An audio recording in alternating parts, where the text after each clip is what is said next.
আর ঘণ্টাখানেক পর শুরু জাকসু নির্বাচনের ভোট গ্রহণ। ৩৩ বছর পর নিজেদের প্রতিনিধি বেছে নিতে উন্মুখ প্রায় ১২,০০০ শিক্ষার্থী। জাকসুতে শিবিরের বিপুল জয়ে চলছে নানামুখী বিশ্লেষণ। শিক্ষার্থী বান্ধব কর্মসূচি আর অন্তর্ভুক্তির বার্তা দিয়ে এগিয়েছে সংগঠনটি, মনে করে ছাত্রছাত্রীরা। শিক্ষার্থীরা এত বিশ্বাস করে তাদেরকে বিচিত করেছে, তারা যেন সেটা মান রাখে। সাধারণ শিক্ষার্থী আশ্বস্ত হতে চায় যে আমার হলে কখনো গেস্ট রুম গরম ফিরে আসবে না। জাকসু নির্বাচনে অংশ নিতে বাধ্যতামূলক করা হয়েছে প্রার্থীদের ডোপ টেস্ট। সিদ্ধান্তকে স্বাগত জানিয়েছে শিক্ষার্থী ও ছাত্র সংগঠনগুলো। মূল্যস্ফীতি কমার প্রভাব নেই বাজারে, পণ্য ও সেবার ব্যয়ে বাড়ছে ক্রেতার অস্বস্তি। সিন্ডিকেট ভাঙতে না পারলে সুফল মেলা কঠিন, মত বিশ্লেষকদের। নরসিংদীর শিবপুরে দুই ভাইকে কুপিয়ে হত্যার অভিযোগ চাচার পরিবারের বিরুদ্ধে। নলকূপের পানি প্রবাহ নিয়ে বিরোধের জের। হবিগঞ্জের নবীগঞ্জে পানিতে ডুবে ৩ শিশু মৃত্যু। সৌদি আরব গিয়ে বিপাকে নেত্রকোনার ৬ যুবক ভিসা আকামা না পেয়ে পালিয়ে বেড়াচ্ছেন ৩ বছর ধরে। মামলা তদন্তে মাঠে নেমেছে সিআইডি। আজ শুরু হচ্ছে বাংলাদেশের এশিয়া কাপ মিশন। জয় ভিন্ন কিছু ভাবছেন না অধিনায়ক লিটন। উইকেট দেখে বেছে নেবেন সেরা একাদশ। নেপালে অন্তর্বর্তী সরকারের প্রধানমন্ত্রী হিসেবে সাবেক প্রধান বিচারপতি সুশীলা কার্কিকে চায় জেনজি বিক্ষোভকারীরা। হত্যার নির্দেশদাতাদের বিচার দাবি।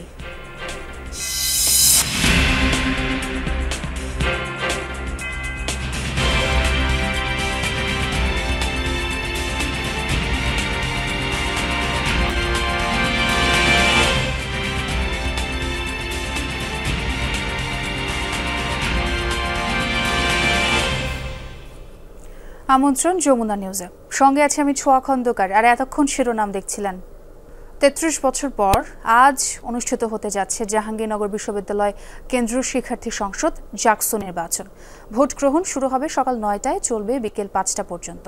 এরই মধ্যে ব্যাপক প্রস্তুতি নিয়েছে বিশ্ববিদ্যালয় প্রশাসন। সার্বিক নিরাপত্তায়ও রয়েছে কড়াকড়ি। ভোট দেওয়ার অপেক্ষায় শিক্ষার্থীরা। এবার জাকসুতে মোট ভোটার সংখ্যা প্রায় ১২,০০০। নির্বাচনে ভিপি পদে ১০ জন থাকলেও প্রার্থিতা নিয়ে জটিলতায় অমর্ত্য রায়। ৯ জিএসের মধ্যে প্রচারণার শেষ দিনে নাম প্রত্যাহার করে নেন সৈয়দা অনন্যা ফারিয়া। এজিএস পুরুষ পদে ১০ আর নারী পদে লড়ছেন ৬ জন। এছাড়া বাকি ২১টি পদে রয়েছেন একাধিক প্রার্থী। বিশ্ববিদ্যালয়ের ২১ আবাসিক হলের প্রতিটিতেই থাকছে ভোট কেন্দ্র। এর মধ্যে ১১ কেন্দ্রের ছাত্র ও 10টি কেন্দ্রে ভোট দেবেন ছাত্রীরা। মোট বুথ ২২৪টি, পোলিং অফিসার ও সহকারী মিলিয়ে থাকবেন ১৩৪ জন। পুরাতন রেজিস্টার ভবনের সিনেট হলে হবে ভোট গণনা।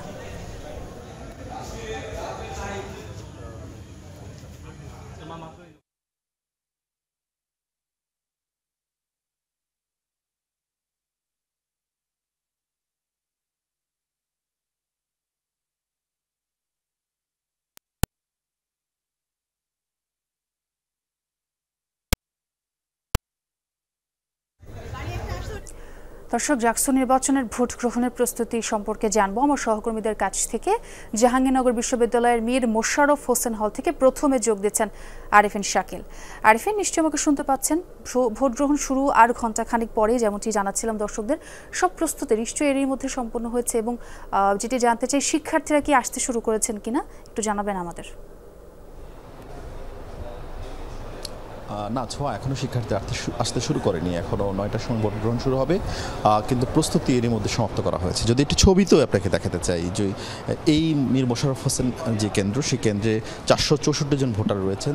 তাদের ভোটদানের জন্য 10টি বুথ রাখা হয়েছে এবং সেই বুথের নিরাপত্তা থেকে শুরু করে সার্বিক যে প্রস্তুতি, সেই প্রস্তুতি কিন্তু এরই মধ্যে সমাপ্ত করা হয়েছে। এবং হলগুলোর বাহিরে আইনশৃঙ্খলা বাহিনীর সদস্যরা দায়িত্ব পালন করছেন, যাতে কোনো ধরনের বিশৃঙ্খলার খবর খবর এলে বা কোনো ধরনের বিশৃঙ্খল পরিস্থিতি তৈরি হলে তারা যারা সামাল দিতে পারেন। এছাড়া হল প্রশাসন এবং সেই সঙ্গে বিশ্ববিদ্যালয় প্রশাসন যারা প্রক্রিয়াল বডি যারা আছেন তারা নির্বাচনের সার্বিক দায়িত্ব পালন করছেন এবং সেই সঙ্গে এই প্রত্যেকটি কেন্দ্রে যে রিটার্নিং অফিসার থাকবেন একজন এবং পোলিং এজেন্ট থাকবেন এবং সেই সঙ্গে পোলিং কর্মকর্তাও থাকবেন দুজন।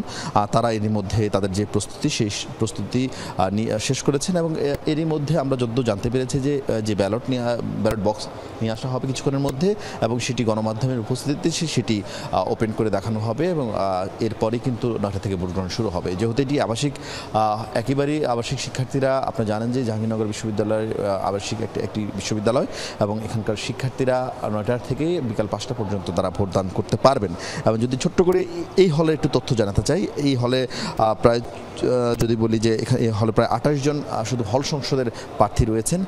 এর বাইরে সব মিলে যদি আপনাকে এক নজরে হল সংসদের প্রার্থীর কথা বলি, হল সংসদের সংখ্যা 21টি, মোট পদ 315টি এবং প্রত্যেকটি হলে পদ সংখ্যা 15টি এবং সেই 15টির বিপরীতে এখানে নির্বাচনে লড়াই হবে এবং 21 হলে মোট প্রার্থী 447 জন, 11 ছাত্র হলের প্রার্থী সংখ্যা 316 জন এবং 10টি হলের ছাত্রী হলের প্রার্থী সংখ্যা 131 জন। এবং সেই সঙ্গে আপনি জানেন যে এই 1992 সালে সবশেষ জাহাঙ্গীরনগর বিশ্ববিদ্যালয় ছাত্র সংসদ নির্বাচন হয়েছিল এবং সেই নির্বাচনের পর প্রায় 33 বছর পর কিন্তু এবারে নির্বাচন। ফলে শিক্ষার্থীদের মধ্যে উৎসাহ উদ্দীপনা যেমন রয়েছে তেমনি এই শিক্ষার্থীদের কাছ থেকে এই শিক্ষার্থীরা চান যে আগামীতে যারাই দায়িত্বে আসুক তারা যেন বিশ্ববিদ্যালয়ের যে আবাসন থেকে শুরু করে অন্যান্য যে সংকটগুলো রয়েছে সেই সংকটগুলো নিয়ে তারা কথা বলবেন, বিশ্ববিদ্যালয় প্রশাসনের সঙ্গে তারা লড়াই করবেন শিক্ষার্থীদের হয়ে এবং সেগুলো দাবি আদায় করবেন। এবং যেই ছাত্র সংসদের জন্য দীর্ঘদিনের যে লড়াই, সেই লড়াইয়ের একটা সমাপ্তি হচ্ছে আজকে এবং সেই লড়াইয়ের পর যে সুফল, সেই সুফল যেন পাওয়া যায় সেই প্রত্যাশার কথাই বারবার শিক্ষার্থীদের পক্ষ থেকে বলা হচ্ছে। ছোঁয়া। জি আরিফিন, এবং সময়ের সাথে সাথে শিক্ষার্থীদের আনাগোনাও বাড়বে, আমরা এমনটি প্রত্যাশা রাখছি। এবার একটু তাজনুর ইসলামের সঙ্গে যুক্ত হতে চাই। সেখানে আপনি কোন হলের সামনে আছেন তাজনুর, এবং সেখানকার সাবেক খবরাখবর জানাবেন, সেখানকার শিক্ষার্থীরা কি আসতে শুরু করেছে কিনা? না দেখুন, খুব সকালবেলা তো, আর ভোট শুরু হতেও এখনো ঘন্টাখানেক বাকি রয়েছে। সেই অনুযায়ী ভোটের প্রস্তুতি সম্পন্ন, অর্থাৎ আমরা একটু আগেই ভেতরে গিয়েছিলাম, সেখানে কেন্দ্রের যে প্রস্তুতি সেটি আসলে সম্পন্ন হয়েছে। বিশেষ করে নির্বাচনী কর্মকর্তা যারা রয়েছেন তারা তাদের প্রস্তুতি সম্পন্ন করেছেন। আমি রয়েছে মূলত 10 নম্বর ছাত্র হলের সামনে এবং সেখানে 522টি ভোট রয়েছে। 522 ভোট, সেই অর্থে আসলে খুব বেশি মানুষের যে সমাগম হবে কিংবা খুব বেশি ভিড় হবে, সারি হবে, সেরকম আসলে সুযোগ নেই, যেহেতু এই আবাসিক হলের ছাত্ররাই সেখানে গিয়ে আসলে তাদের ভোটাধিকারটি প্রয়োগ করবেন। সেই সূত্রে তাদের খুব বেশি ব্যস্ততা কিংবা তারা সেরকম আমরা এই সকালবেলাতে অন্তত লক্ষ্য করিনি। তবে নির্বাচনী কর্মকর্তা যারা তাদের সমস্ত রকমের প্রস্তুতি সম্পন্ন করে রেখেছেন যে একেবারে ঠিক 9টা বাজার সঙ্গে সঙ্গে তারা ভোট গ্রহণ শুরু করবেন। এই হলে মূলত খুব হেভিওয়েট প্রার্থী যাদেরকে আসলে বলা হচ্ছে, সেই রকম প্রার্থীদের মধ্যে শুধুমাত্র জিএস পদপ্রার্থী মাজহার তিনি এই হলে তার ভোটাধিকার প্রয়োগ করবেন। তিনি মূলত ছাত্র শিবিরের প্যানেল থেকে নির্বাচন করছেন। এর বাইরে আসলে সেই রকম হেভিওয়েট প্রার্থী বলতে আমরা যাদেরকে বলছি জাহাঙ্গীরনগর বিশ্ববিদ্যালয়ের এই ছাত্র সংসদ নির্বাচনে, তাদের সেরকম কেউ আসলে এই হলে তার ভোটাধিকার প্রয়োগ করবে না। ছাত্ররা মূলত অপেক্ষা করছেন এই সময়টার জন্য যে যখন তাদের ভোটাধিকার প্রয়োগ শুরু হবে তাদের সেই ভোট দেওয়ার সুযোগটি পাবেন। একটি বিষয় যে শিক্ষার্থীরা এটি আসলে প্রত্যাশা করছে যে এই ছাত্র সংসদ নির্বাচনের মাধ্যমে, যেহেতু দীর্ঘদিন পর 33 বছর পর বলা হচ্ছে বারবার করে, সেই সময় পর যারা দায়িত্বে আসবেন, যারা নির্বাচিত হবেন, তারা ছাত্রদের পক্ষে কথা বলবেন, কাজ করবেন, সেই প্রত্যাশা নিয়ে মূলত তারা আজকে ভোটাধিকার প্রয়োগ করতে যাচ্ছেন। জি তাজনুর, আসলে সেটাই প্রত্যাশা, ছাত্রদলের পক্ষে কথা বলবেন। এবার আমরা একটু বেগম সুফিয়া কামাল হলে যেতে চাই। সেখানে আমার সহকর্মী লামিয়া তিথি অপেক্ষা করছেন। তিথি, আপনি তো ছাত্রী হলগুলোতে ভোটের প্রস্তুতির খোঁজ খবর রাখছেন, একটু জানাবেন সেখানকার পরিস্থিতি আপনি কেমন দেখছেন এই মুহূর্তে? ছোঁয়া, বলে রাখা ভালো যে 33 বছর পর কিন্তু অনুষ্ঠিত হতে যাচ্ছে এই ডাকসু নির্বাচন। সেই ডাকসু নির্বাচনের কিন্তু আর মাত্র 1 ঘন্টা বাকি রয়েছে। আপনি জানেন যে বেলা 9টা থেকে কিন্তু এই নির্বাচন অনুষ্ঠিত হওয়ার কথা রয়েছে। বর্তমানে আমি যেই সুফিয়া কামাল হলে আছি, এখানে কিন্তু আমি যদি দেখাই যে এখানে কিন্তু 10টি বুথের ব্যবস্থা করা হয়েছে। টোটাল কিন্তু এই 21টি হলে কিন্তু 224টি বুথের ব্যবস্থা করা হয়েছে। এছাড়া কিন্তু এই জাকসু নির্বাচনে যদি বলি যে এই বুথ যদি দেখাই যে এখানে কিন্তু একটি চেয়ার এবং একটি টেবিলের ব্যবস্থা করা হয়েছে। আমরা কিছুক্ষণ আগে এখানকার যে রিটার্নিং কর্মকর্তা ছিল তাদের সাথে কিন্তু কথা বলেছি, তো তারা কিন্তু আমাদের জানিয়েছেন যে কালকে রাতেই কিন্তু ব্যালট বক্স চলে এসেছে, কিন্তু যে ব্যালট পেপার এবং যেই কলম দিয়ে তারা ওএমআর পূরণ করে শিক্ষার্থীরা সেটা কিন্তু পর্যন্ত আসেনি।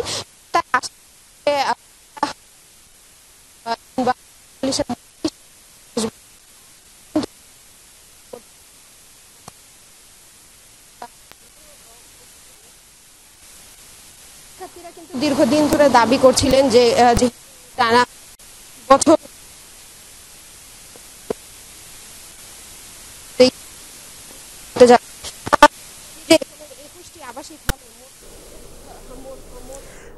তিথি, আপনি থাকুন সেখানে, আমরা আবারও আপনার সঙ্গে যোগ দেব এবং সেখানকার খবরাখবর জানবো আপনি যে হলে আছেন। আমরা একটু আমার সহকর্মী সুমাইয়া ঐশীর সঙ্গে যুক্ত হতে চাই। তিনি জাহাঙ্গীরনগর বিশ্ববিদ্যালয়ের 13 নম্বর হলে আছেন। সুমাইয়া ঐশী, নিশ্চয়ই আমাকে শুনতে পাচ্ছেন আপনি? ভোট গ্রহণ শুরুর জন্য সব প্রস্তুতি কি নেওয়া হয়েছে কিনা, এবং আপনার কাছে যেটা জানতে চাই, একজন ভোটারের কতক্ষণ সময় লাগতে পারে ভোট দিতে?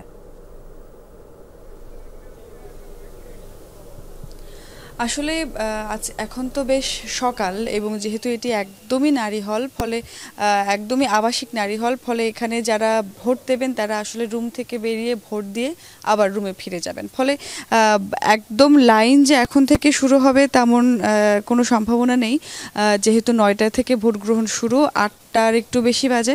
ফলে আরেকটু পর হলে আসলে আমরা দেখতে পাবো যে কেন্দ্রগুলো, যেই বুথগুলো আছে সেই বুথগুলোর সামনে লাইন কেমন থাকে। এবং যেহেতু 519টি ভোট রয়েছে, অর্থাৎ 519 জন ভোটার এই হলে, ফলে খুব যে ভীষণ আমেজ বা ভীষণ লাইন থাকবে ভোটারদের সেরকম মনে হচ্ছে না। তবে যেহেতু আজকে ছুটি এবং আগামী কালকে অর্থাৎ শুক্র শনি পড়ছে, ফলে অনেকে বাড়িতেও চলে যাওয়ার পরিকল্পনা করছেন। যদিও আমরা এখানে কয়েকজনের সঙ্গে কথা বললাম, তারা বলছেন যে আসলে ভোট দিয়েই বেশিরভাগ শিক্ষার্থীরা যেতে চান। সেই জায়গা থেকে আসলে ভোটারদের বেশ কিছু সমাগম দেখার সুযোগ হবে।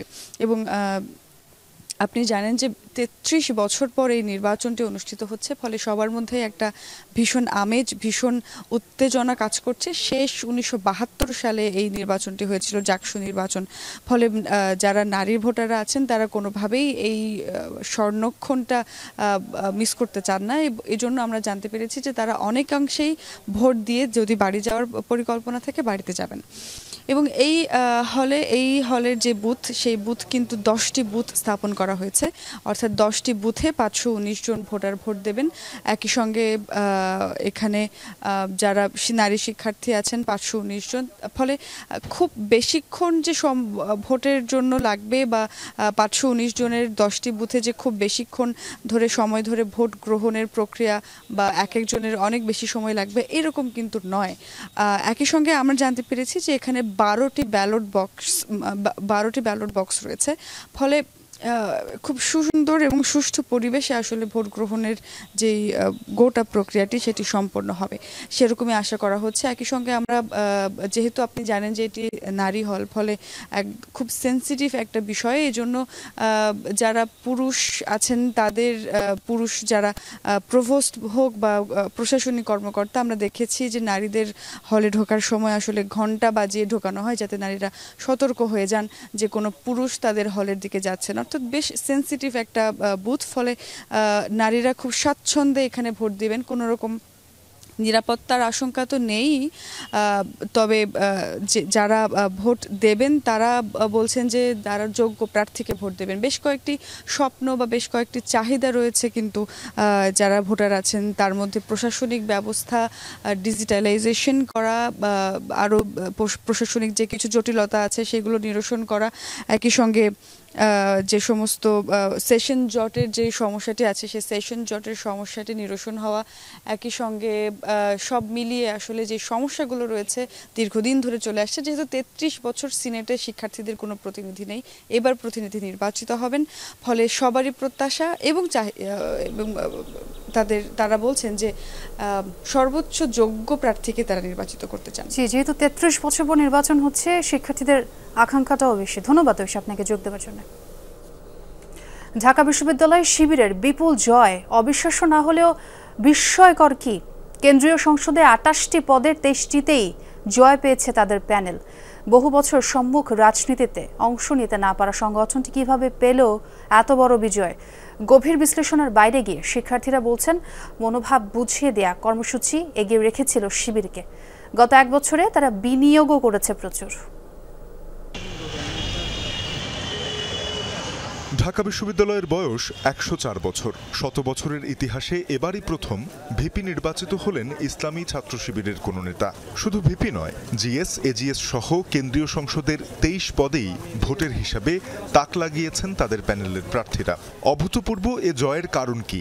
শিক্ষার্থীরা বলছেন, 24-এর 5 আগস্টের পর থেকে ক্যাম্পাসে শিক্ষার্থী বান্ধব কর্মসূচি নিয়ে এগিয়েছে শিবির। প্রতিটি পদক্ষেপ নিয়েছে শিক্ষার্থীদের স্নায়ু বুঝে। সহানুভূতিশীল রাজনীতি করেন, যা হচ্ছে অন্যান্য রাজনৈতিক দলের থেকে ওনাদের রাজনৈতিক বা কার্যক্রম ছেলে মেয়েদের পছন্দ হয়। যেমন হলে হলে ফিল্টার দিয়েছেন সে ছাত্র শিবিরের লোকজন, তো এর একটা প্রভাব পড়েছে। শিক্ষার্থীরা এত বিশ্বাস করে তাদেরকে বিজিত করেছে, তারা যেন সেটা মান রাখে। মাঠে দীর্ঘ প্রস্তুতি নিলেও ছাত্র শিবির নিজেদের সংগঠনের নামে করেনি প্যানেল। ভোটে নামার আগে ঐক্যবদ্ধ শিক্ষার্থী জোটে সর্বমিত্র চাকমাদের মতো তরুণদের নেওয়া হয় অন্তর্ভুক্তির বার্তা ছড়াতে। কয়েকজন শিক্ষার্থীর মতে যোগ্য প্রার্থী বাছাই ছিল সুচিন্তিত, আর হলে সুযোগ সুবিধা ও গণরুম গেস্টরুম কালচার বিদায়ের প্রতিশ্রুতিতে আস্থা রেখেছেন অনেকে। সাধারণ শিক্ষা যে আশ্বস্ত হতে চায় যে আমার হলে কখনো গেস্টরুম গণরুম ফিরে আসবে না, কখনো হচ্ছে আমরা আগে ছাত্রলীগে আমার মতো নির্যাতিত হব না, এরকম আশ্বস্ত হতে চেয়েছিল। আবার সেটা মনে হয় আমার মনে হয় তারা শিবিরের মধ্যে পেয়েছে।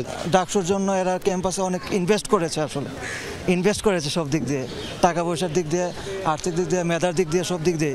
মোট ভোটারের বিরাট অংশ নারী। প্রচলিত ধারণা ভেঙে এবার নারী ভোটারদেরও আকৃষ্ট করতে পেরেছে ঐক্যবদ্ধ শিক্ষার্থী জোট।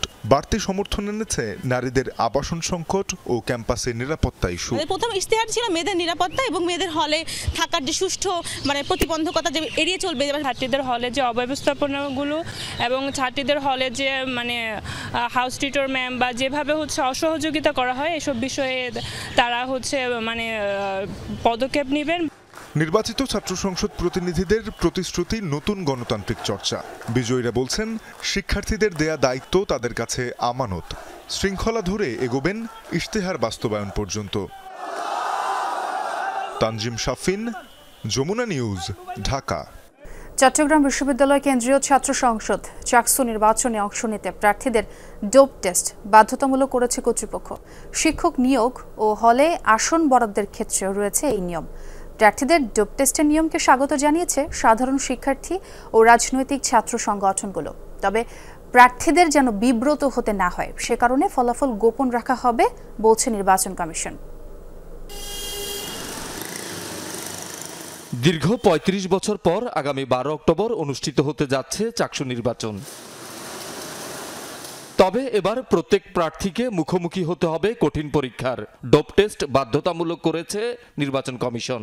চাকসুতে রিপ্রেজেন্ট করবে, স্টুডেন্টদের রিপ্রেজেন্ট করবে, সে ডোপ টেস্টে পজিটিভ হবে, এটা কাঙ্ক্ষিত না। আমাদের শিক্ষকদের জন্যই যেহেতু এটা করা হয়েছে, সুতরাং সে প্রার্থীদের ক্ষেত্রে সেটা কোনো বাদ যাওয়ার কোনো সুযোগ আছে বলে আমি মনে করি না। বর্তমানে শিক্ষক নিয়োগ ও আবাসিক হলে সিট বরাদ্দর ক্ষেত্রে ডোপ টেস্ট বাধ্যতামূলক। চাকসু নির্বাচনেও এমন সিদ্ধান্তকে স্বাগত জানিয়েছেন সাধারণ শিক্ষার্থীরা। ড্রপ টেস্ট আমাদের মূলত এই নিশ্চয়তা প্রদান করবে যাতে আমাদের এই উন্নয়নমূলক যে বাজেটগুলো আসবে সেগুলো যাতে নিঃস্ব খাতে না যায়। আমরা চাই না আমাদের প্রতিনিধিরা মাদকাসক্ত হোক, তাই চাকসু নির্বাচনে ডোপ টেস্ট করাটাকে আমরা সাধুবাদ জানাই। যারা প্রার্থী তাদের নৈতিক এবং মানসিক স্বচ্ছতা নিশ্চিত করা যাবে, তবে এটি যেন একটি স্বচ্ছ প্রক্রিয়া হয়। ছাত্র সংগঠনের নেতারাও ইতিবাচক হিসেবে দেখছেন এটিকে। আবাসিক শিক্ষার্থী তুলতেছিল, তখন হচ্ছে যে ডপ টেস্ট করা হয়েছে, যেটার ফলাফল হচ্ছে আদৌ প্রশাসন প্রকাশ করে না। এটা হচ্ছে কার্যকরী যেন একটা প্রভাব থাকে, সেটা যেন দৃশ্যমান হয়। যারা প্রার্থী হবেন তারা 28,000 শিক্ষার্থীর প্রতিনিধিত্ব করবেন। আমরা চাই না কোনো মাদকাসক্ত ব্যক্তি আমাদের প্রতিনিধিত্ব করুক। বিশ্লেষণ করে দেখে যে আসলে কি কারণে পজিটিভটা আসছে, এমন যদি মেডিসিনের কারণে আসে তাহলে সেই বিষয়টা যেন এখানে কনসিডার করা হয়। তবে ডোপ টেস্টের ফলাফল গোপন রাখবে নির্বাচন কমিশন। কোনোভাবেই এটার জন্য কেউ কোথাও হ্যারাস্ট হবে না, কোনোভাবেই কারো এই নথিও জানার কোনো সুযোগ নেই। ডোপ টেস্টের রেজাল্ট পাওয়ার পরেও আমাদের কাছে প্রার্থী প্রত্যাহারের সুযোগ থাকবে। চট্টগ্রাম বিশ্ববিদ্যালয়ে সর্বশেষ চাকসু নির্বাচন অনুষ্ঠিত হয়েছিল 1990 সালের 8 ফেব্রুয়ারি। শহীদুল সুমন, যমুনা নিউজ, চট্টগ্রাম। কাগজে কলমে কমছে মূল্যস্ফীতি, তবে বাজারে এর প্রভাব কমই। পণ্য কিনতে বাড়ছে ক্রেতার অস্বস্তি। শুধু পণ্যই নয়, সেবার ব্যয় অসহনীয়। কেন্দ্রীয় ব্যাংকের মুদ্রানীতিও কমাতে পারছে না দামের পারদ। বিশৃঙ্খল বাজার ব্যবস্থাও এর জন্য দায়ী। আর বিশ্লেষকরা বলছেন, মূল্যস্ফীতি নিয়ন্ত্রণে কার্যকর উদ্যোগ এখন অনুপস্থিত। আজ সবজি, কাল আটা, আবার পরদিনই বাড়ছে চাল ডালের দাম। ক্রেতার নাগালের বাইরে ভোগ্যপণ্য। বিপুল সংখ্যক মানুষের আয় না বাড়লেও লাফিয়ে বাড়ছে পণ্যের দাম। বাজারে গিয়ে হাসপাস অবস্থায় ক্রেতা। কারণ বাজার আসছিলাম যে একটু কম দামে পাওয়া যাবে বা পাইকারি রেটে পাওয়া যাবে, কিন্তু আমাদেরকে দেখলে দোকানদাররা ওই সেই গ্রাম মানে মফস্বলে যে খুচরা দোকান ওই দামে। অথচ সরকারি হিসাবে প্রতি মাসেই কমছে মূল্যস্ফীতি, অর্থাৎ মাসভিত্তিক হিসাবে পণ্যমূল্য কমার তথ্য দিচ্ছে পরিসংখ্যান ব্যুরো। আগের মাসের তুলনায় গেল আগস্টে কমেছে মূল্যস্ফীতি।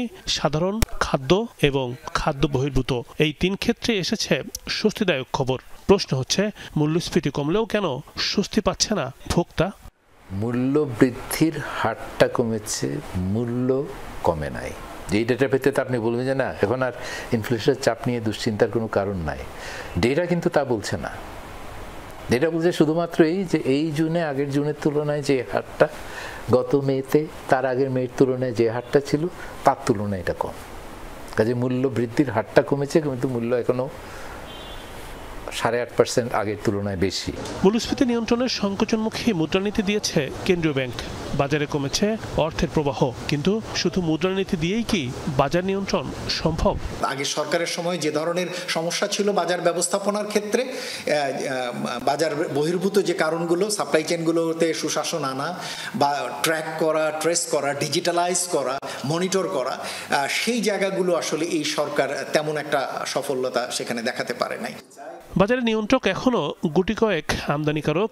সিন্ডিকেট না ভাঙা গেলে সামগ্রিক সুফল মেলা কঠিন। আমদানি উন্মুক্ত করে দিয়ে এক ধরনের ব্যালেন্স করার মাধ্যমে বাজারে মূল্য প্রভাবিত করার চেষ্টা, কিন্তু মনে রাখা দরকার যে সেই অল্প কয়েকজনই আমদানি করে থাকেন এবং সেই অল্প কয়েকজনই বাজারে সরবরাহকারী হিসেবে রয়ে গিয়েছেন, এবং 2-1জন হয়তো চলে গিয়েছেন, কিন্তু অন্য নামে বেনামে অন্যরাই হয়তো তাদের হয়ে সেগুলো করছেন। ফলে বাজার ব্যবস্থার যে সামগ্রিক কাঠামো, সেই জায়গাতে তেমন কোনো পরিবর্তন হয়নি। শহরের তুলনায় গ্রামে পণ্যের দাম বেশি, আর খাদ্যপণ্যের চেয়ে বেশি হচ্ছে সেবা ব্যয়। রিমন রহমান, যমুনা নিউজ, ঢাকা। নলকূপের পানি প্রবাহ নিয়ে বিরোধে জেরে নরসিংদীর শিবপুরে আপন 2 ভাইকে হত্যার অভিযোগ উঠেছে তাদেরই চাচার পরিবারের বিরুদ্ধে। বুধবার সন্ধ্যায় বৈলাব গ্রামে অলিউল ইসলাম ও তার ছোট ভাই সাজ্জাদুল ইসলামকে কুপিয়ে হত্যা করা হয়। পুলিশ জানায়, একটি টিউবওয়েলের পানি নিষ্কাশনের ড্রেনেজ ব্যবস্থাপনা নিয়ে চাচার পরিবারের সাথে বিবাদ হয় অলিউল সাজ্জাদের। পরে একই ঘটনা নিয়ে ফের বিরোধ বাঁধলে তাদের চাচা মামুন আর চাচাতো ভাই দিদারুল ও বিদ্যুৎ দেশীয় অস্ত্র নিয়ে হামলা চালায়। ঘটনাস্থলেই মারা যান অলিউল। সাজ্জাদকে উদ্ধার করে হাসপাতালে নিলে চিকিৎসক মৃত ঘোষণা করেন তাকে। ঘটনার পর থেকে পলাতক অভিযুক্তরা। তোমার বাইয়ে তোমার বাইবো আর 2 বাতি যায়, এখন তোমার 2 ফুট বইয়ের কথা কইতেছে, এখন হঠাৎ পিছন যায় গাই কো পরে তার দৌড়ায় কোনো ফেলছে বা অনেক কাইতে এখানেই পড়ছে জায়গা। আপন চাচাতো 2 ভাইকে ছুরিকাঘাত করে, এটা বললাম বিদ্ধ করে হত্যা করে। যে 2জন মারা গিয়েছেন তাদের একজনের নাম হলো সোহাগ, একজনের নাম রানা, তাদের বাবার নাম হলো আসাদুজ্জামান মন্টু, আর তার আপন চাচাতো ভাই যারা তাদেরকে মেরেছে। হবিগঞ্জের নবীগঞ্জে পানিতে ডুবে 3 শিশুর মৃত্যু হয়েছে। গতকাল পাঞ্জারাই গ্রামে পানিতে ডুবে মারা যায় শিশু শ্রাবণ, শুভ ও অহনা সরকার। তারা 3 জনই চাচাতো ফুফাতো ভাই বোন। স্বজনরা জানায় তারা এই গ্রামে এক আত্মীয়ের বাড়িতে বেড়াতে এসেছিলেন। দুপুরে আঙিনায় খেলাধুলা করছিল শিশুরা। এ সময় এক শিশু বাড়ির পাশের একটি পুকুরে পড়ে যায়। তাকে বাঁচাতে গিয়ে ডুবে যায় বাকি 2 জনও। প্রথমে বিষয়টি কেউই টের পাননি, পরে শিশু অহনার নিথর দেহ ভাসতে দেখে একে একে 3 জনকে উদ্ধার করা হয়। উপজেলা স্বাস্থ্য কমপ্লেক্সে নেওয়া হলে চিকিৎসক তাদের মৃত ঘোষণা করেন।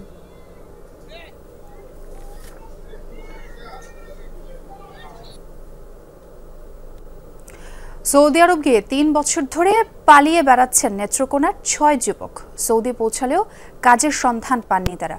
ভুক্তভোগীদের দাবি ভিটে মাটি বিক্রি করে দালালকে 30 লাখ টাকা দেন তারা। অভিযোগ, প্রতারকের খপ্পরে পড়ে এখন তারা সর্বশান্ত। তবে সবকিছু অস্বীকার করেছে অভিযুক্ত দালাল। আর মামলা তদন্তে মাঠে নেমেছে সিআইডি। নেত্রকোনার পূর্ব ধলায় বিলজোড়া গ্রামের 6 যুবক আল মামুন, মতিন তালুকদার, নুরুল আমিন, সিরাজুল ইসলাম, মেহেদি হাসান ও নূরে আলম দালালের মাধ্যমে বছর 3 আগে বৈধ পথে মধ্যপ্রাচ্যের দেশ সৌদি পৌঁছান। পরিবারের সদস্যরা বলছেন, কাজ দেওয়ার আশ্বাসে প্রত্যেকের কাছ থেকে 5 লাখ টাকা করে নিয়েছিলেন দালাল আলামিন। কথা ছিল যাওয়ার 3 দিনের মধ্যে ভিসা আর আকামা দেয়া হবে 6 জনকেই। তবে অভিযোগ, এতদিনেও ওয়ার্ক পারমিট দিতে পারেননি ওই আদম ব্যবসায়ী।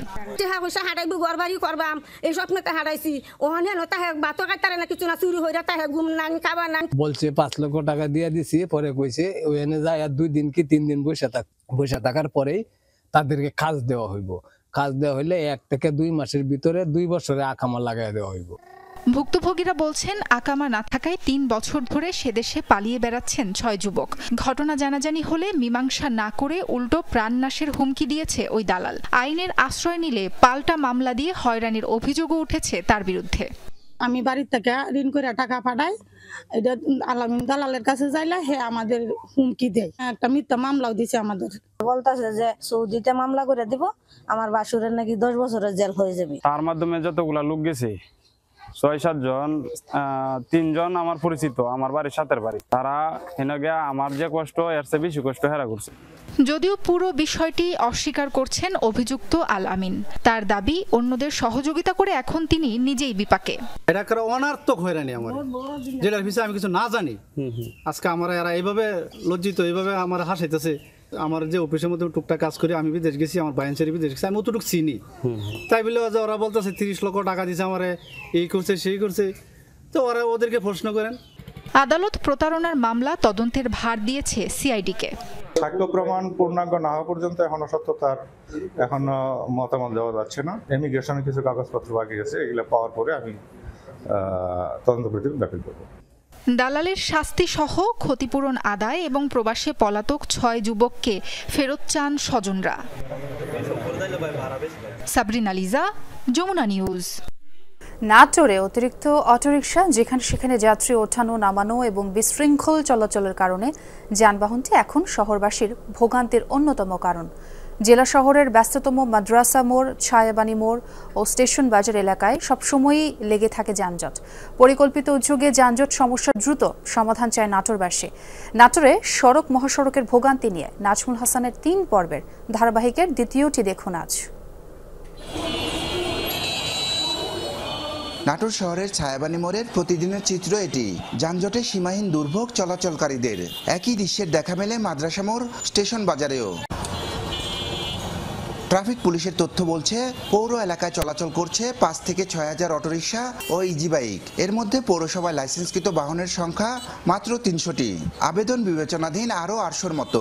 বিপুল সংখ্যক অটোরিকশা ও ইজি বাইকের অনিয়ন্ত্রিত চলাচলে দেখা দিচ্ছে তীব্র যানজট। অটোরিকশাগুলো নাটোর শহরে যেভাবে বিশৃঙ্খলভাবে চলে, এই কারণে আমাদের যাতায়াতের এবং রাস্তাঘাটে চলাচল করতে অনেক সমস্যা হয়। 20-25 বছর আগে যা আসলো তার চেয়ে 5 গুণ মানে রিক্সা বেশি হয়েছে। নাটোরে যে এত অটো পরিমাণ বেড়ে গেছে, আমাদের রাস্তা পারাপার হতে অসুবিধা হয়। অবৈধ যানবাহনের পাশাপাশি যানজটের অন্যতম কারণ যেখানে সেখানে পার্কিং। বিশৃঙ্খল চলাচলের কারণে বাড়ছে ভোগান্তি।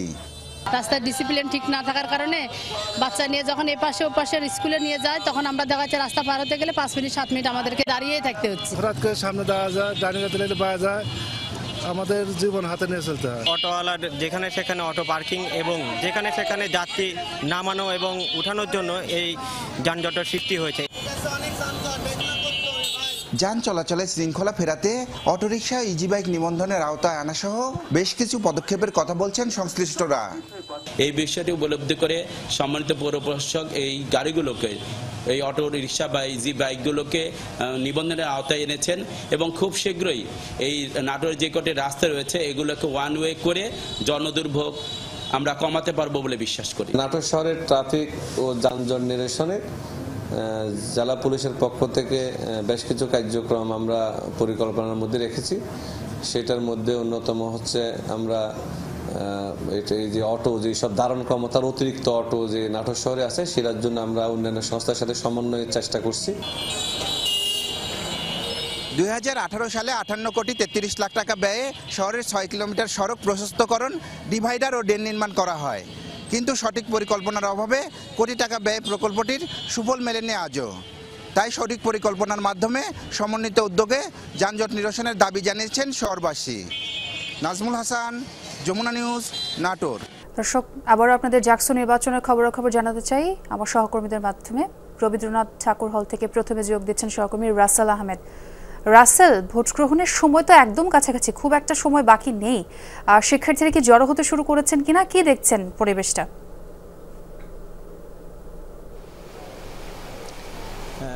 পরিবেশ একেবারেই শান্ত।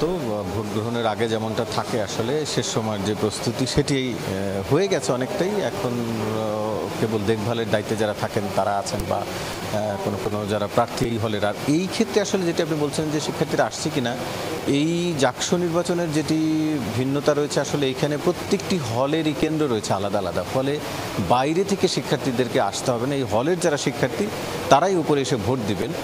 ফলে বাইরে থেকে আমরা যেটি ডাকসু নির্বাচনে দেখেছি যে বাইরের স্টুডেন্ট কিংবা অন্য হলের কয়েকটি হল মিলে একটি কেন্দ্র করা হয়েছে, ফলে শিক্ষার্থীরা বিভিন্ন হল থেকে সে কেন্দ্রে এসেছেন। এখানকার চিত্র আসলে সেটি নয়, যেহেতু প্রত্যেকেরই তার যিনি যেখানে থাকেন তার পাশেই সেই ভোট কেন্দ্রটি, ফলে সবাই আসলে আস্তে ধীরে আসবেন সেরকমের প্রস্তুতি। সবাই নাস্তা করছেন, কেউ ঘুম থেকে উঠছেন, এরকম একটি অবস্থা। সেটি সেরে তারপরে ভোট দিতে আসবেন। একটু পরিবেশ সম্পর্কেও জানি, আমার সাথে এইখানে একজন এই জাকসু নির্বাচনের একজন প্রার্থী রয়েছে। একটু বলবেন আপনি যে এখন পর্যন্ত যে পরিবেশ আপনার হলের, অন্তত এই হলের, তাতে আপনি সন্তুষ্ট কিনা বা কি মনে হচ্ছে কেমন ভোট হবে? নির্বাচন দীর্ঘ 33 বছর হতে যাচ্ছে, সেখানে আসলে নির্বাচনের পরিবেশটা আমরা সাধারণ শিক্ষার্থীরা যেরকম চাচ্ছিলাম সেরকম নেই। অনেক কিছু সমস্যা আছে। দেখা যাচ্ছে প্রার্থীরা যে ভোট দিতে আসবে এখানে আসলে নিরাপত্তার তেমন কোনো ব্যবস্থা নেই। এখানে দেখেন যে স্টাফ ছাড়াও, নির্বাচন কর্মকর্তা ছাড়াও এখানে অনেকজনে ঘোরাফেরা করছে। সেটা আসলে ভোটাররা তাদের কতটুকু ভোট দিতে পারবে সেটার উপরে আসলে ডিপেন্ড করছে। আমরা নিরাপত্তার সংখ্যায় আছি। গতকাল রাতেও একটা ইনসিডেন্ট হচ্ছে, আপনারা জানেন যে নির্বাচন অফিসে বহিরাগত কিছু ছাত্র এসে বিভিন্ন ধরনের সমস্যার সম্মুখীন হয়েছে। আমরা দেখতে পাচ্ছি যে রাতে ব্যালট বক্স নিয়ে এক ধরনের উত্তেজনা সৃষ্টি হয়েছিল, যদিও ওটা পরবর্তীতে সামাল দেওয়া হয়েছে। তবে আমরা মনে করি যে শিক্ষার্থীরা 33 বছর পর আনন্দ গণপরিবেশে ভোট দিবে এবং তাদের যোগ্য নেতা, যোগ্য জাকসু প্রতিনিধি করবে। শুনছিলেন যে বেশ কিছু অভিযোগের কথাও তিনি বলছিলেন, আমরাও শুনেছি। বিশেষ করে ছাত্রদলের পক্ষ থেকে বেশ কিছু অভিযোগ করা হয়েছে এরকমের, এবং বিভিন্ন প্রার্থী ছোটখাটো বেশ কিছু অভিযোগ করেছেন। তবে কিছুক্ষণ আগে এই হলের প্রক্টরের সাথে কথা হয়েছে, তিনি বলছেন যে আইন শৃঙ্খলার বড় ধরনের কোনো অভিযোগ নেই এখন পর্যন্ত তারা স্বাভাবিকভাবে দেখছেন। যদি সামনের সময়ে যেটি আসছে সেখানে যদি কোনো বড় ধরনের পরিবর্তন হয়, কোনো অবনতি হয় পরিস্থিতি, সেজন্য তাদের আইন শৃঙ্খলা রক্ষাকারী বাহিনীর যথেষ্ট প্রস্তুতি রয়েছে বলে তিনি এখন পর্যন্ত জানিয়েছেন। জি রাসেল, আপনি থাকুন সেখানে, আপনার সঙ্গে আবারও যোগ দেব। তবে এই পর্যায়ে একটু যোগ দিতে চাই তানভীর মৌসুমের কাছে। তানভীর, নিশ্চয়ই আপনি আমাকে শুনতে পাচ্ছেন। আপনি কোন হলের সামনে আছেন এই মুহূর্তে এবং সেখানকার সার্বিক পরিস্থিতি আপনি কেমন দেখছেন? সময় একদমই কম, শিক্ষার্থীদের আনাগোনা কেমন জানাবেন আমাদেরও। ছোঁয়া, আমি রয়েছি জাতীয় কবি কাজী নজরুল ইসলাম হলের সামনে এবং এখানে ঠিক কিছুক্ষণ আগেই আসলে ব্যালট পেপার সম্বলিত বক্সটি এসে পৌঁছেছে এবং সেটি কিছুক্ষণ আগেই কিন্তু ভিতরে ঢুকে গেছে। অর্থাৎ ভোট প্রক্রিয়া শুরু হওয়ার আর বেশি সময় বাকি নেই। আর সামগ্রিক পরিস্থিতি এখানে আমরা দেখেছি যে জাতীয় কবি কাজী নজরুল ইসলাম হল, সেখানে আমরা দেখেছিলাম যে কিছুক্ষণ আগে, তাও এটি ভোরবেলার দিকে আমরা দেখি যে এখানকার যে ছাত্রদল রয়েছে, ছাত্রদলের যারা শিক্ষার্থীরা এবং যারা জাহাঙ্গীরনগর বিশ্ববিদ্যালয়ের, তারাও কিন্তু বলেছেন যে জাহাঙ্গীরনগর বিশ্ববিদ্যালয়ের তারা একটি অভিযোগ এনেছেন যে জাহাঙ্গীরনগর বিশ্ববিদ্যালয়ে ছাত্র শিবিরের সভাপতি মহিবুর রহমানের বিরুদ্ধে জাকসু নির্বাচন আচরণবিধি ভঙ্গের অভিযোগ, এবং এই অভিযোগটি করেছে ছাত্রদল। অভিযোগকারীদের দাবি ছিল যে জাতীয় কবি কাজী নজরুল ইসলাম হলের ভিতর ভোট 6টার কিছু পর গেস্ট রুমে যাওয়ার কথা বলে প্রবেশ করে জাবি ছাত্র শিবিরের যিনি সভাপতি মহিবুর রহমান তিনি। এরপর হলের ভিতর কোন একটি রুমে তিনি অবস্থান নেন এবং অভিযোগকারীদের দাবি যে সিসিটিভি ফুটেজ রয়েছে, সেটির সিসিটিভি ফুটেজ রয়েছে। এছাড়াও তিনি অন্যান্য শিক্ষার্থীদের সাথে কথা বলেছেন, সেই ভিডিও রয়েছে। তিনি হল থেকে বেরিয়ে আসেন 1 ঘন্টা পর, এবং পরে অভিযোগকারীরা কাজী নজরুল ইসলাম হলের রিটার্নিং অফিসার মীর ফেরদৌসকে এ ব্যাপারে জানান। বিশ্ববিদ্যালয় প্রশাসন একটি পক্ষকে অন্যায্য সুবিধা দিচ্ছে কিনা সেটি নিয়েও প্রশ্ন তোলেন তারা। আমরা দেখেছি যে আসলে এই বিষয়টি নিয়ে ভোরবেলা থেকে ছাত্রদলের যারা এখানকার রয়েছেন এবং যারা জাকসু প্রার্থী রয়েছেন ছাত্রদল মনোনীত এই হলের, তারা কিন্তু এ ধরনের অভিযোগগুলো তারা তুলেছেন এবং এই ধরনের অভিযোগের পর কিন্তু তারা গণমাধ্যমের সাথে কথা বলেন এবং তখন তারা বলেন যে এই বিষয়টি নিয়ে আসলে একটি তড়িৎ গতিতে ব্যবস্থা নেওয়া দরকার, এবং রিটার্নিং কর্মকর্তা যিনি রয়েছেন এই হলের, তার কাছে কিন্তু অভিযোগকারীরা একটি লিখিত অভিযোগপত্র দিয়েছে। ছোঁয়া। তানভীর, আপনাকে ধন্যবাদ। আমরা এবার একটু যুক্ত হতে চাই আমার আরেক সহকর্মী হাসিবুল করিম বিজয়ের সঙ্গে, তার কাছ থেকে খবরাখবর বাকিটা জানবো। বিজয়, আপনি এখন কোন হলে আছেন এবং প্রায় ছোটখাটো সব হল থেকে আমরা ছোটখাটো অভিযোগ শুনতে পাচ্ছি, আপনি কি এমন কোনো অভিযোগ পেলেন কিনা একটু জানাবেন আমাদের, এবং সেই সাথে যেহেতু সময় একদমই কম, শিক্ষার্থীদের আনাগোনা কেমন দেখছেন এবং তাদের সঙ্গে আপনার কথা হয়েছে কিনা সেটিও জানাবেন আমাদের। এই মুহূর্তে আমি আছি আলবিরনি হলে। এই আলবিরনি হলের যে বুথটি রয়েছে, যে ভোট কেন্দ্র রয়েছে, সেই ভোট কেন্দ্রের মধ্যে আমি আছি। আমি একটু আপনাদের দেখাতে চাই, এখন পর্যন্ত ভোট কেন্দ্রে এই ভোট কেন্দ্রে কিন্তু 4টি বুথ স্থাপন করা হয়েছে। অর্থাৎ এই হলে যে সকল শিক্ষার্থী আসলে ভোট দেবেন তারা এই 4টি বুথে ভোট দিতে পারবেন।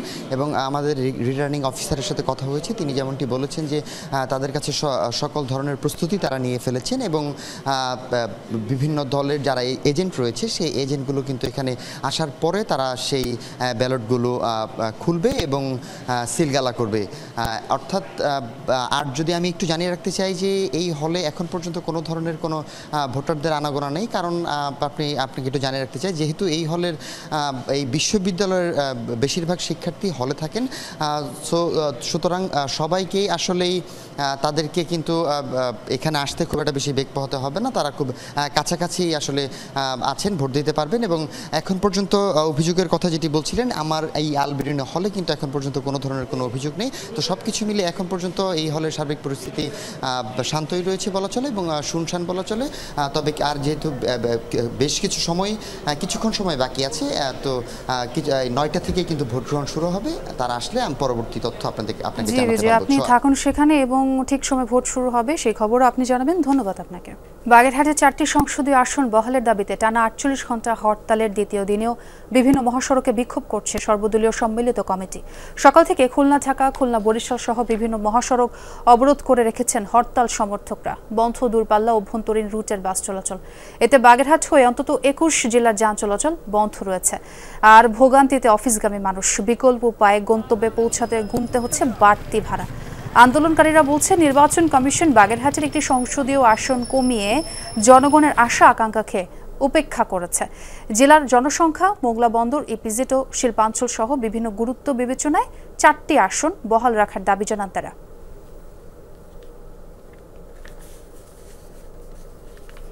খাগড়াছড়ির পানছড়িতে এক ব্যক্তিকে কুপিয়ে জখম করে 2 হাতের কবজি বিচ্ছিন্ন করেছে দুর্বৃত্তরা। গতকাল সন্ধ্যায় উপজেলার সদর ইউনিয়নের কালানাল এলাকায় এই ঘটনা ঘটে। স্বজনরা জানায় ঘাস কেটে বাড়ি ফিরছিলেন মইনুল ইসলাম ভুট্টো। পথে পূর্ব পরিচিত সাগর, সোহাগ, রাসেল ও মনের ধারালো অস্ত্র নিয়ে ভুট্টোর ওপর হামলা চালায়। এ সময় তার 2 হাতের কবজি বিচ্ছিন্ন করার পর নাক ও পায়ে কুপিয়ে জখম করে হামলাকারীরা। তাকে উদ্ধার করে উপজেলা স্বাস্থ্য কমপ্লেক্সে নিয়ে যায় স্থানীয়রা। পরবর্তীতে উন্নত চিকিৎসার জন্য চট্টগ্রাম মেডিকেলে পাঠানো হয় ভুট্টোকে।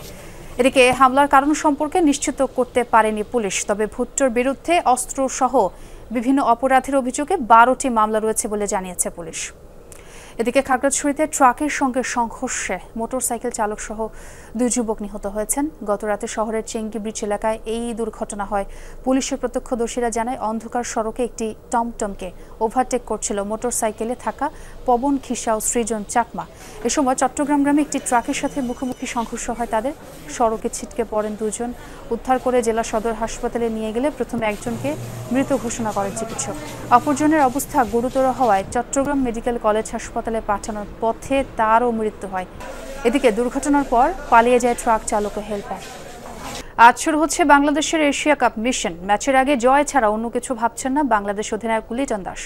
অতীত ভুলে হংকংয়ের বিপক্ষে নিজেদের সেরাটা দেওয়ার কথা বললেন টাইগার অধিনায়ক। ইতিবাচক মানসিকতায় আসর শুরুর আগে লিটনদের আত্মবিশ্বাস বাড়াচ্ছে প্রবাসী দর্শকরা। ম্যাচের আগে তাদেরকেও স্মরণ করলেন এলকেডি। হংকংয়ের বিপক্ষে ম্যাচ শুরু বাংলাদেশ সময় রাত 8:30টায়। ফ্লাডলাইটের এই আলোর নিচেই হবে বাংলাদেশ হংকং লড়াইটা। আবুধাবির তপ্ত আবহাওয়ায় মানিয়ে নিয়ে শুরু করতে হচ্ছে টাইগারদের এশিয়া কাপ মিশন। টুর্নামেন্টে কতদূর যাবে বাংলাদেশ, আপাতত সেই প্রশ্ন নিয়ে ভাবছেন না লিটন দাস। মাইন্ডসেটটাও রাখছেন ইতিবাচক। ম্যাচের আগে টাইগার ক্যাপ্টেনের কথায় স্পষ্ট জয়ের ক্ষুধা। আমরা নতুন গেম খেলবো। যে কোনো টিমই একদিন খারাপ ক্রিকেট খেলতেই পারে। তারা যদি ভালো ক্রিকেট খেলে বসে সেক্ষেত্রে কিন্তু আমাদের তখন বড় ব্যবধানে জেতাটাও কষ্টকর হয়ে যাবে। সো আমরা আমাদের 100% দেওয়ার চেষ্টা করবো এবং ম্যাচ জেতার চেষ্টা করবো। First of all men target match জেতা। হংকংয়ের বিপক্ষে 2014 টি-20 বিশ্বকাপে ঘরের মাঠে খেলা এই ফরম্যাটের একমাত্র দেখায় হেরেছে বাংলাদেশ। তবে সেসব এখন অতীত, আর সেই অতীত নিয়ে ভাবতে চান না এলকেডি। এই মুহূর্তে নেগেটিভ মাইন্ডসেট নিয়ে আমাদের যাওয়ার মতন কোনো অবস্থান নেই। রিসেন্ট পাস্টে আমরা অনেক ভালো ক্রিকেট খেলেছি এবং আমরা যথেষ্ট পরিমাণে ওয়েল প্রিপেয়ার্ড এই টুর্নামেন্টের জন্য। আমরা গেমে নামবো ম্যাচ জেতার জন্য এবং এই থট আমাদের মাথায় কখনো সেকেন্ড টাইম আসবে না যে কার সাথে খেলতেছি বা কি অপোনেন্ট। প্রথম ম্যাচে একাদশ নিয়ে কিছুটা মধুর সমস্যা তো আছেই বাংলাদেশের। সাইফ হাসানকে সুযোগ দেয়া নিয়ে দিলেন ইঙ্গিত। পেস ডিপার্টমেন্টে শরীফুল, সাইফুদ্দিন নাকি বসতে হবে অন্য কাউকে। আফগানিস্তান হংকং ম্যাচ দেখে লিটন বোঝার চেষ্টা করেছেন উইকেটের কন্ডিশনটা। বাকি সিদ্ধান্তটা ম্যাচ ডের সকালে বললেন এলকেডি। তার এগ্রেসিভ ব্যাটিং এবং সে 1-2 ওভার হাত ঘোরাতে পারে। যে কোনো গেমে যদি প্রয়োজন মনে হয় উইকেটের ক্ষেত্রে যদি স্পিন ধরে সে বল করতে পারবে। এটা একটা ক্যাপ্টেনের জন্য যে কোনো সিচুয়েশনে তাকে হেল্প করবে। যতক্ষণ পর্যন্ত আমরা ওই সিচুয়েশনে পড়তেছি আবার ততক্ষণ পর্যন্ত বলা যাবে না। বাট ওভারঅল আমি যেটা মনে করি আমার প্রিপারেশন ওয়াইজ আমাদের বলাররা খুব ভালো এখন আছে। জয় দিয়ে টুর্নামেন্ট শুরু করতে চাওয়া বাংলাদেশের আত্মবিশ্বাস বাড়াবে আবুধাবির গ্যালারিতে লাল সবুজের সমর্থকরা। তাদের প্রতি কৃতজ্ঞতা জানিয়ে রাখলেন আগেই। বাংলাদেশ যেখানে ক্রিকেট খেলে না কেন বাংলাদেশের সমর্থন সবসময় আসে এবং তারা আমাদের সাপোর্ট করে। এটা একটা ভালো প্লাস পয়েন্ট যে বাংলাদেশ প্লেয়ারদের জন্য। মিশনটা অবশ্যই জয়ের। লিটন দাসও সেটাই বলেছেন, জয় ভিন্ন কিছুই ভাবছেন না। এশিয়া কাপ 2025-এ একটা নতুন ইতিহাস গড়ার প্রত্যয় নিয়ে মাঠে নামছে হংকংয়ের বিপক্ষে বাংলাদেশ। আত্মবিশ্বাসী টিম টাইগার্স। রঞ্জন শান্ত, যমুনা স্পোর্টস, শেখ জায়েদ ক্রিকেট স্টেডিয়াম, আবুধাবি, সংযুক্ত আরব আমিরাত। নেপালে অন্তর্বর্তী সরকারের প্রধানমন্ত্রী হিসেবে সাবেক প্রধান বিচারপতি সুশীলা কার্কির নাম প্রস্তাব করেছে জেনজি বিক্ষোভকারীরা। বুধবার রাতে সিদ্ধান্ত জানায় তরুণরা। এদিন সামরিক বাহিনীর হেডকোয়ার্টার্সে সেনাপ্রধানের নেতৃত্বে হয় বিশেষ আলোচনা। সন্ধ্যা থেকে টানা 6 ঘন্টা ধরে চলে ম্যারাথন আলোচনা। সেখানে নিজেদের দাবি দাওয়া তুলে ধরে জেনজি প্রতিনিধিরা। প্রধানমন্ত্রী, স্বরাষ্ট্রমন্ত্রী সহ বিক্ষোভকারীদের হত্যার নির্দেশ, তাদের গ্রেফতার ও সাজার দাবি জানান তারা। জেনজির অনুরোধে সাড়া দিয়েছেন সুশীলা কার্কি, এমন খবর জানিয়েছে স্থানীয় গণমাধ্যম। নেপালে সোশ্যাল মিডিয়া বন্ধের সিদ্ধান্তের বিরুদ্ধে শুরু হওয়া জেনজিদের আন্দোলন রূপ নেয় সরকার বিরোধী তীব্র বিক্ষোভে। পুলিশের গুলি ও সহিংসতা এ পর্যন্ত 30 জনের প্রাণহানি হয়েছে। পদত্যাগ ও পালাতে বাধ্য হয়েছেন প্রধানমন্ত্রী সহ ক্ষমতাসীনরা। দর্শক, এ ছিল যমুনা নিউজে। এতক্ষণ যারা সঙ্গে ছিলেন সবাইকে ধন্যবাদ।